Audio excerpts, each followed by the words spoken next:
안녕하세요. 스포츠업입니다. 지난 영상이었죠? 스페인 대 스웨덴의 경기. 예상대로 스페인의 빈약한 득점력이 발목을 잡게 된 경기였습니다.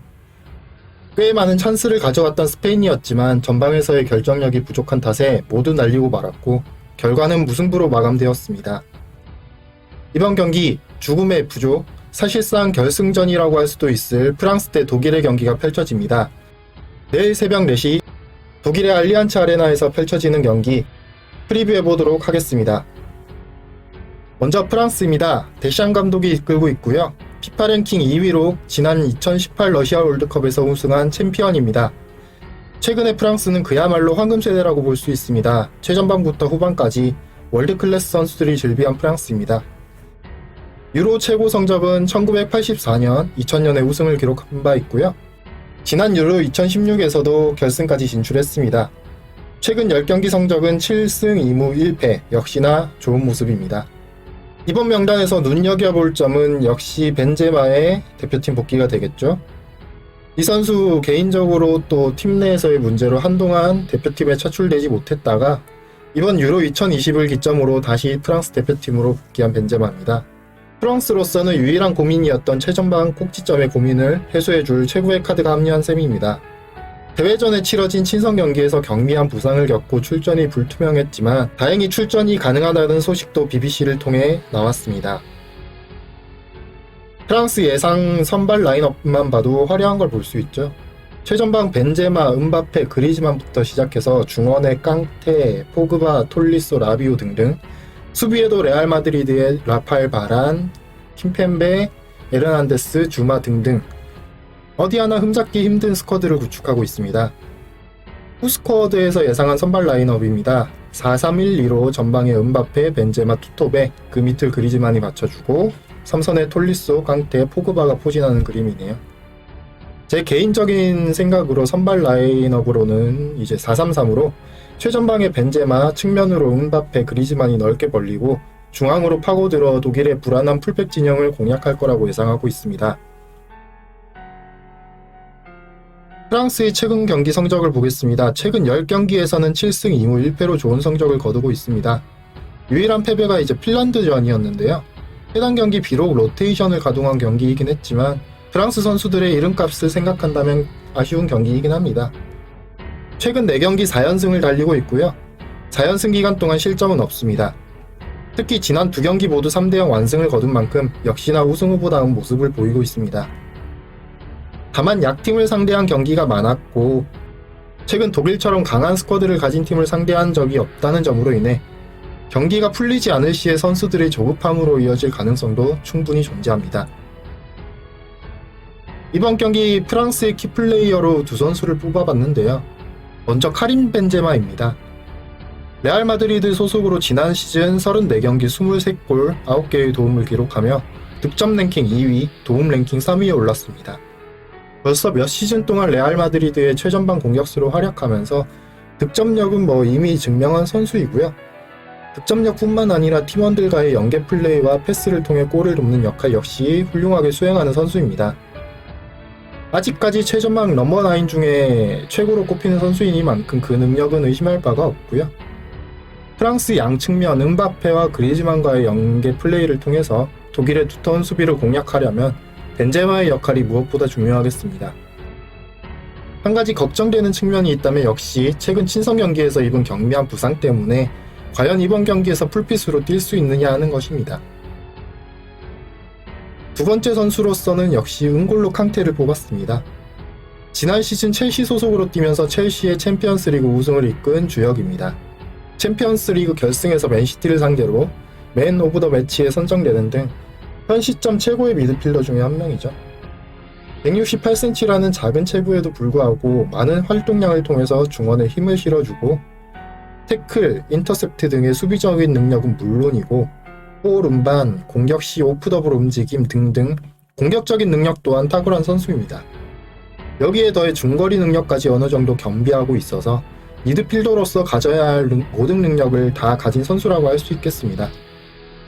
이번 경기 아무래도 독일이 수비 라인을 아래로 가져가고 중원에서 압박을 가져가면서 역습으로 치고 나올 가능성이 높은데 독일의 역습을 저지하는 중원에서의 수비적인 능력과 내려앉은 독일을 뚫기 위해 중앙에서 펼쳐지는 공격 가담 등등 캉테의 역할이 매우 중요하다고 개인적으로 생각합니다.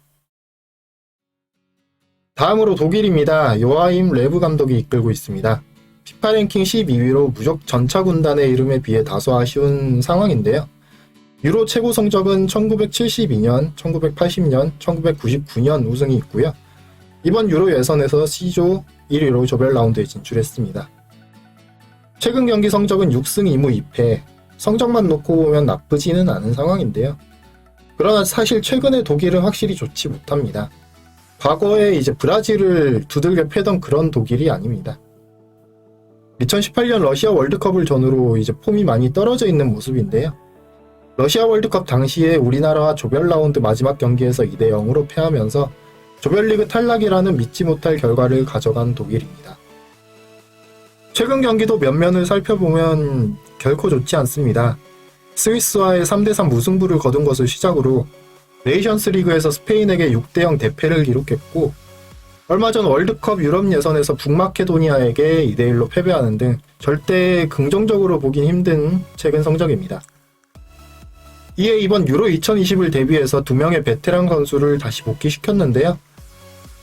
마츠 훈멜스와 뮬러가 그 선수들입니다. 이번 대회 독일의 선전 여부는 이 선수들에게 달려있다 볼 수 있겠습니다.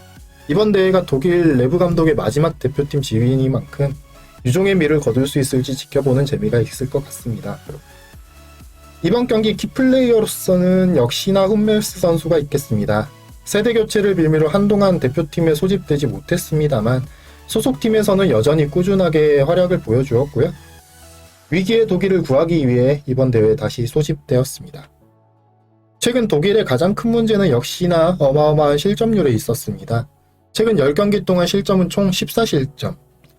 스페인전 참패를 제외하고서도 8실점으로 그 상대가 대부분 상대적 약팀이었다는 점을 생각해보면 결코 적지 않은 수치입니다. 훈멜스의 수많은 A매치 경험과 커팅, 태클 등 탁월한 수비력을 바탕으로 독일의 수비진을 탄탄하게 해줄 필요가 있습니다. 또한 훈멜스의 강점 중 하나인 패스 능력도 기대해 볼 만합니다. 기본적으로 오른발잡이인 선수지만 왼발도 곧잘 쓰면서 롱패스의 퀄리티가 매우 좋아가지고 이번 경기 수비적으로 이마다 측면의 빠른 공격수들을 활용한 역습을 펼칠 독일으로서는 매우 중요한 공격 루트 중 하나가 될 수 있습니다. 지난 친선 경기 라트비아전에서 보여주었던 환상적인 오른발 아웃프로트 롱패스는 이 선수의 진가를 확실히 보여주었다고 생각합니다.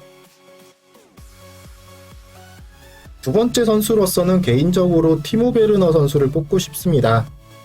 지난 시즌 첼시 소속으로 리그 35경기 6득점, 8도움을 기록했습니다. 많은 분들이 의아해하실 수도 있는데 첼시에서나 그간 소속팀에서 뛰던 것과 달리 독일 대표팀에서는 주로 측면에서 위치하는 베르너입니다. 지난 시즌 첼시에서 보여주었던 결정력에서의 아쉬움이 여전히 존재하는 것은 사실이지만 엄청난 속도와 순간적인 측면 침투가 환상적인 선수입니다. 이 속도와 침투는 역습 상황 시에 그 능력이 한층 더 발휘되는데요. 솔직히 개인적으로 보았을 때 역습 시의 속도와 돌파, 침투하는 움직임은 전 세계 어느 선수가 와도 꿀리지 않는 선수라고 생각합니다. 다만 그 환상적인 움직임에 반해서 골 결정력이 매우 아쉬운 편에 속하기 때문에 자주 욕을 먹는 선수이기도 한데요. 이번 경기에서 독일이 승리하는 열쇠는 바로 역습에 있다라고 생각을 합니다. 그렇다면 베르너의 속도는 독일으로서는 확실히 위협적인 무기가 될 것입니다. 어시스트 능력도 중수한 편이라서 역습으로 프랑스의 측면 수비를 허물고 뒤따라오는 밀러나 그나브리에게 컵백을 내주는 그림을 그린다면 독일으로서도 이번 경기 충분히 해볼 만하다고 생각합니다. 독일은 앞서 말했듯이 최근 성적이 그다지 좋지 못합니다. 6승 2무 2패로 승률만 놓고 본다면 나쁜 편이 아니지만 실점 비율이 여전히 너무 높고요. 강팀을 상대로 딱히 인상적인 경기를 보여주지 못하는 등 경기 내용이 썩 좋지 못합니다. 지난 라트비아전에서 많은 선수가 골을 넣기도 했지만 상대가 라트비아인 점을 감안하면 단순 연습 경기 이상의 의미를 두기가 어렵고요. 역시나 다시 대표팀에 합류한 훈멜스의 역할이 매우 클 독일입니다. 양팀 비교해보겠습니다. 최근 5번의 맞대결에서는 프랑스가 3승 2무로 앞서고 있습니다. 다만 독일에서 펼쳐진 경기에서는 2-2로 팽팽한 경기를 치렀다는 점이 독일으로서는 다행이라고 볼 수 있겠습니다. 최전방 자원에서의 퀄리티는 아무래도 프랑스가 앞선다고 볼 수 있습니다. 음바페, 벤제마, 그리즈만으로 구성된 프랑스의 최전방 자원에 비해서 하베르츠, 그나브리, 밀러의 파괴력은 약간 부족해 보이기도 합니다. 중원 쪽에서의 맞대결에서는 확실히 팽팽한 모습을 보여줄 것 같습니다. 스쿼드를 비교해보시면 아시겠지만 절대 이름값에서 서로 꿀리지가 않고요. 선수들이 갖고 있는 그 능력 또한 비슷비슷해서 중원 쪽에서는 확실히 팽팽한 모습을 보여줄 것 같습니다. 결국 이 경기의 키워드는 양팀 모두 수비에 있을 것 같은데요. 프랑스의 최전방 공격 자원의 연계 플레이와 음바페의 속도를 독일이 얼마만큼 막아내느냐, 혹은 이제 수비의 성공 후 한 번에 이제 롱볼 전개로 순간적으로 치고 나갈 독일의 역습을 프랑스 수비진이 얼마나 제어할 수 있느냐가 키워드가 되겠는데요. 개인적으로 속도와 속도의 맞대결이라면 예상 외의 다득점 경기가 펼쳐질 가능성도 높다고 생각합니다. 객관적인 전략상 프랑스가 앞서는 것은 사실입니다만 독일 역시 충분히 좋은 카드를 쥐고 있는 만큼 재밌는 결과가 나올 것으로 기대해 보겠습니다. 예상 스코어는 2대1 혹은 3대2 정도로 프랑스가 한 골 정도 앞선 채 마무리될 것 같습니다. 영상 이쯤에서 마무리하고요. 저는 다음 영상에서 찾아뵙겠습니다. 네, 끝까지 시청해주셔서 감사하고요.